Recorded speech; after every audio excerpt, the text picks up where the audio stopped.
Ladies and gentlemen, welcome back to yet another video. Alright, today we have another video from the Vulcan to check out. Alright, this video that we're getting into is SCP-6430, something to do with velocity or speed or something. I don't know, bro. I have no idea what I'm getting into today. As always, the links to the original will be down in the description below.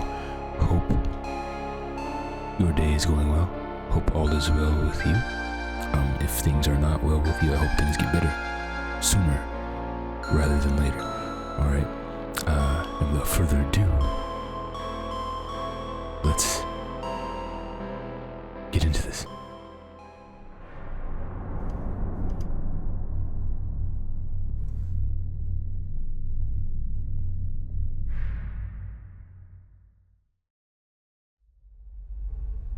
Good afternoon, everyone. Good afternoon, Dr. Miller. My name is Dr. Miller, and the SCP we're going to be looking at today is SCP-6430 Spiral.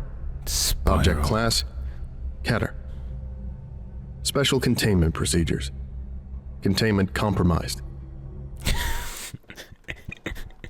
Yo, this is already off to a bad start. SCP-6430 Containment compromise is wild. cannot be contained through any conventional means. If encountering an individual under the primary effect of SCP-6430, one must flee. Is it that bad, bro? Is it that bad, bro? One should not engage in any form of communication with those affected, as doing so is liable to spread SCP-6430 further. Due to its effects, containment of SCP-6430 is to be orchestrated by personnel of the final department. This is to include any revisions to documentation or legibility purposes, as well as personnel handling and termination. Description: the anomaly in question is a self-aware metaphysical construct thought to intersect to some degree with the noosphere, the collective realm of human thought, which constitutes both an informational and memetic hazard. Whenever SCP-6430 is written about, discussed, or otherwise referenced meaningfully, the individual or media mentioning it becomes subject to its direct effects. That's terrible. SCP-6430 causes an irreversible state of ever-expanding expressions, articulations, dialogues, dictations, observations, and annotations in the communications of those under its effects. This is Stage 1. It can be readily noted, Bro, there's more? that such communications are modeled precisely according to a Fibonacci sequence. Though those under its effect may opt not to speak, the slightest utterance, such as a cough, has been found to be enough to begin an uncontrollable spout of verbiage that ends only once the amount of words communicated reaches the next number in that individual's sequence. During the initial outbreak which led to its discovery within a Foundation site, it was thought that verbalizing would lead to unconsciousness or death of the affected past 14 to 15 iterations of the sequence owing to dehydration. This was found not to be the case, as it was discovered that Stage 2 begins sometime between iteration 10 and 12, characterized by the esophagus beginning to internally twist and moisten. The physiological change has been noted as being incredibly painful by those who actively dictated their experience. The change only serves to promote lengthier diatribes, not inhibit them in any way, shape, or form. Further, there is a distinct dimorphism in those using the written word to communicate. The fingers of each hand, if working ambidextrously, or their dominant hand, if using a single hand, will experience a softening of bone or twisting digits. If one attempts to communicate with someone affected by SCP-6430, and at any point using a single word, phrase, or statement, they too will come under its effect. Oh no. This has allowed SCP-6430 to spread unchecked through the memetic and infohazard research laboratory of our site, including personnel with high cognitive resistance value ratings and 12 specialists from the Department of Miscommunications, the latter of whom were able to deduce SCP-6430's general effects and triggers, leading to a rapid quarantine under blackout protocol. Though 27 researchers have been affected thus far during attempts to discuss and discern the nature of SCP-6430. The advancement of several personnel sequences beyond a 20th iteration has allowed us to observe Stage 3, which is characterized by a steady reduction of coherency, as may be the case with non-anomalous logorrhea, coupled with further physical alterations that serve to elongate the esophagus, tongue, diaphragm, and other internals alongside the fingers and hands into a spiraling corkscrew shape. It should be noted that, again, this does not tend to inhibit further communication, but instead facilitates it, allowing for sufferers to continue expressing SCP-6430's effects to the detriment of everything else. They will only continue to further twist and tighten until the entire body has become affected, That's with crazy. full body conversion being accompanied by outbursts of rapid glossolalia. This in turn further fuels the conversion process even further, with most personnel beyond saving.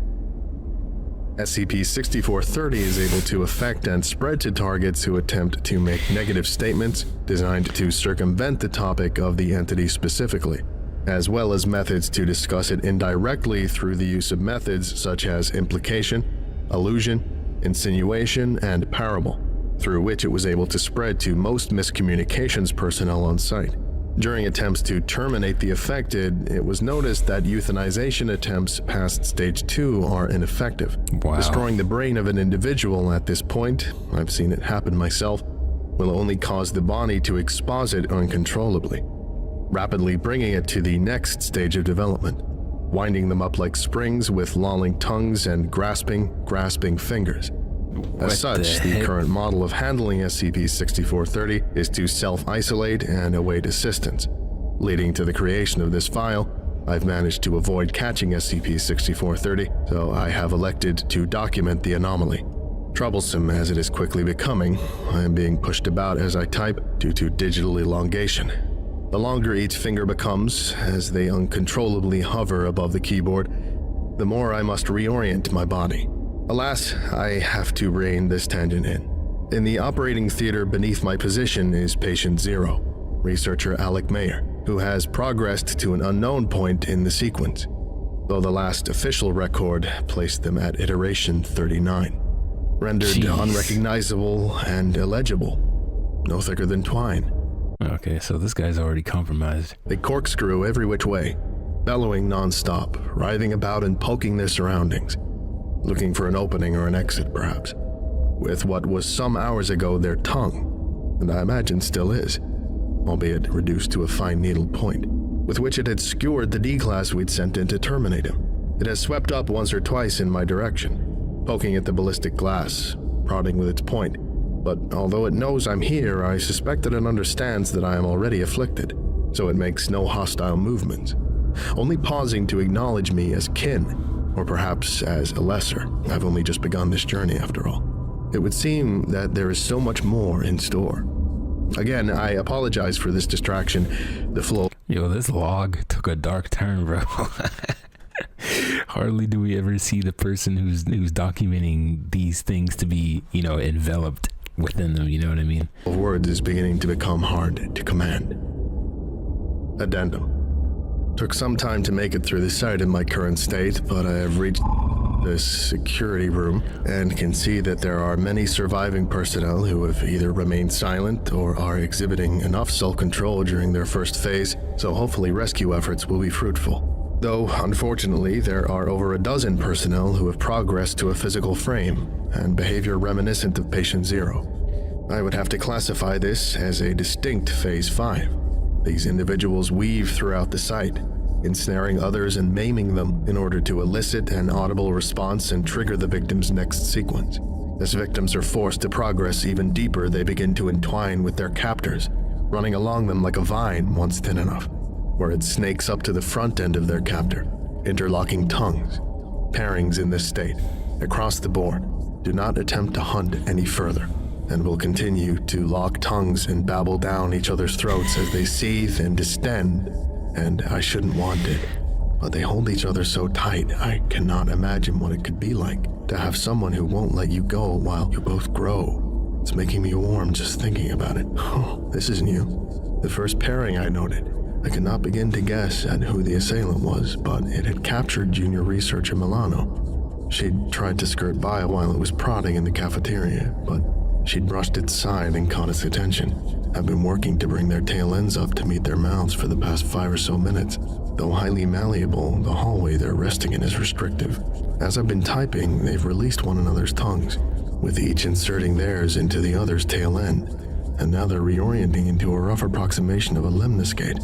Checking the audio feed of the sector has revealed to me that they are continuing to communicate as they pass through, or perhaps consume, each other. It is now impossible to tell one from the other as they writhe, and with the muffling of definite speech, impossible to hear them as more than a single voice.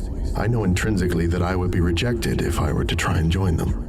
They found what they were searching for ever in my belly, in my throat, and in yours too, but I need a match, and God, I don't want to be the odd man out while everyone around me experiences bliss and infinity. With the loss of the D-Class to Patient Zero, that leaves an odd number of personnel in the lockdown quadrant, so I do have to act before I'm left without a partner for this next stage. Please, save us. I don't want this. But if I can, maybe strict as well, which would be the go-to strategy to regain composure and avoid their fate. But my training can only take me so far, and I fear that there may be no way to reverse what has already been. As such, I will need to use this clarity to send this missive outwards, ever-reaching, never-ending. A deep need, a realization of perfection and continuance. If you listen close enough, which tickles in unfamiliar places. So when you get here, start with them. They're going to be looking for a partner. I'll have one first. Won't be if you let them too close. Or maybe you will find me, in which case I would just love to let you in on the secret.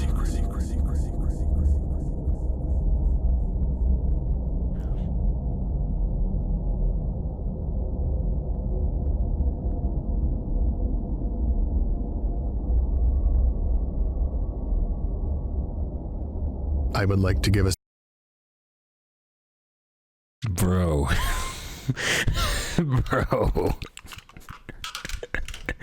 Bro, that's peak right there, bro. That's like, oh my gosh, bro. That was a wave of emotions right there, bro. What the heck? What the heck, bro? What the heck?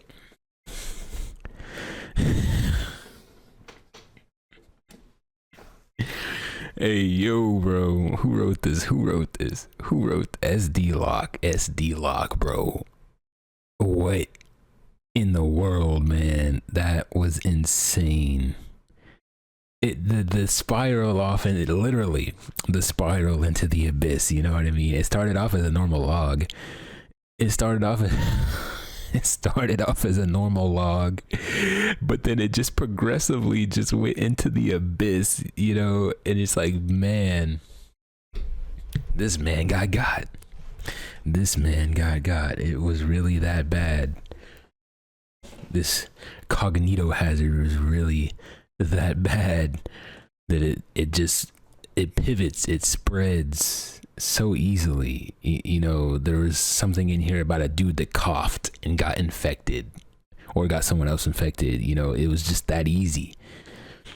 And then it stages out. As soon as he started talking about stages, I was like, bro, there's more than one. It gets worse. This one, wow. It kind of reminded me kind of sort of, but not really, because that other one wasn't. I'm thinking about the SCP where the monster that you draw or write about and it manifests and then it takes you. I forget which one that is, but yeah. Yeah, dude. Yeah, you can miss me with this one. What the heck? Anyways, yeah, the link to the original will be down in the description below. Definitely go check out the Vulcan. Oh my gosh, bro. And I will catch y'all. I will catch y'all in the next one. Peace.